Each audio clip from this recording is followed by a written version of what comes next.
राम मंदिराच्या गळतीवरून रोहित पवारांनी निशाणा साधलाय।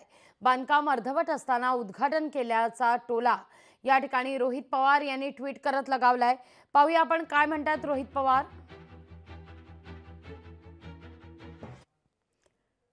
कोट्यवधी लोकांच्या श्रद्धास्थानाऐवजी सगळा फोकस स्वतःवर घेणं असो की लोकांची भावना आणि श्रद्धा राजकीय बाजारात खरेदी करण्याचा प्रयत्न असो।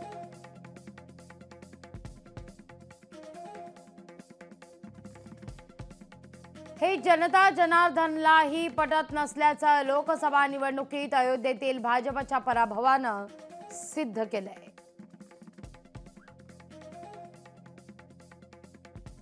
अयोध्येतील मंदिराचं बांधकाम अर्धवट असूनही केवळ निवडणूक नजरेसमोर ठेवून भाजपनं घाईघाईत प्राण प्रतिष्ठापना केली।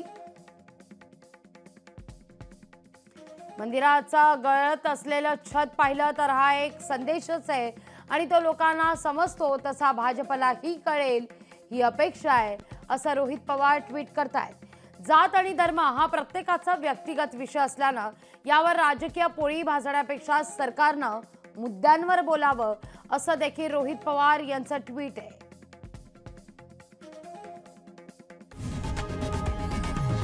लोकशाही मराठी ऐका, पहा, जागरूक रहा।